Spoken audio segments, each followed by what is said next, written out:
Assembly, and then at the national level you've got members of the National Assembly and members of the Senate. In those capacities, or in those activities, there are always issues of discipline that arise. And that's why the disciplinary committee is being created by the party to deal with matters of discipline, not only at the time of elections, but even in the course of the running of government or playing a role in parliament. Sometimes the media in this country is ill-informed about our current constitution and structure. We have the presidential systems and parliamentary systems. Before the new constitution came into power, into force, we had a parliamentary or a hybrid of parliamentary and presidential. In a parliamentary, pure Westminster type of parliamentary system, you have an adversarial system where you got opposition and the government, clearly.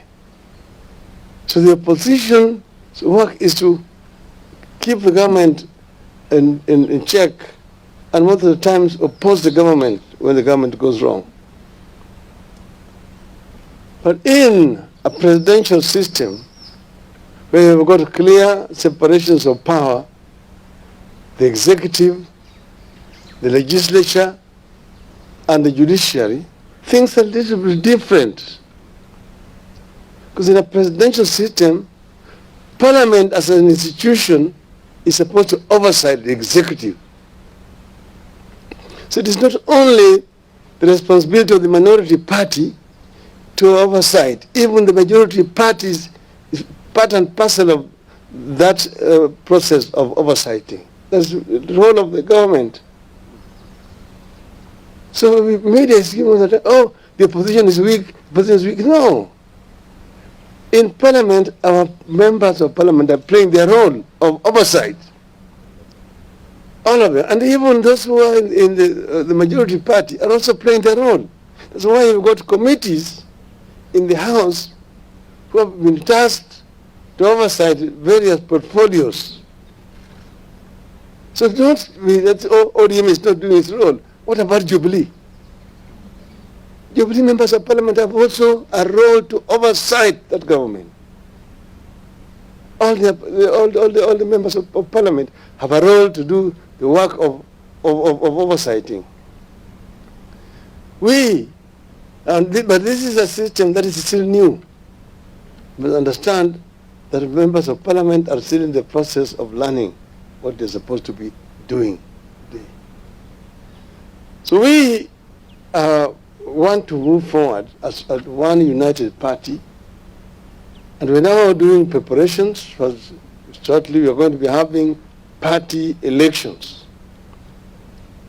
And the message you have sent out to all our members of the party across the country, that we want discipline and peace in these elections, so that we can internalize democracy within our party. You cannot expect to run a democratic government if you don't have democracy within the party itself. The party must be democratic. That is when it can run a democratic government. There must be a process of consultations at every stage within the party structure, going from the sub-branches to branches to the national party. All our party organs have been working very effectively. But now for the COVID pandemic, we have not had an opportunity to have those meetings. And that's why it is only the Central Committee which has been meeting, because with the Central Committee we can observe social distancing and do business. We are not able to do that with the National Executive Committee. We are not able to do that with the Governing Council. Nor can we have a delegates conference. But time is going to come when this is going to be possible in not too distant, far away. Because we are convinced that we are going to be able to deal with this animal called COVID pandemic.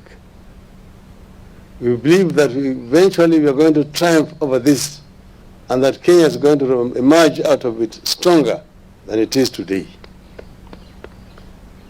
We have, of course, also our partners with whom we are working. As you know, we are working on the issue of BBI. And BBI is soon going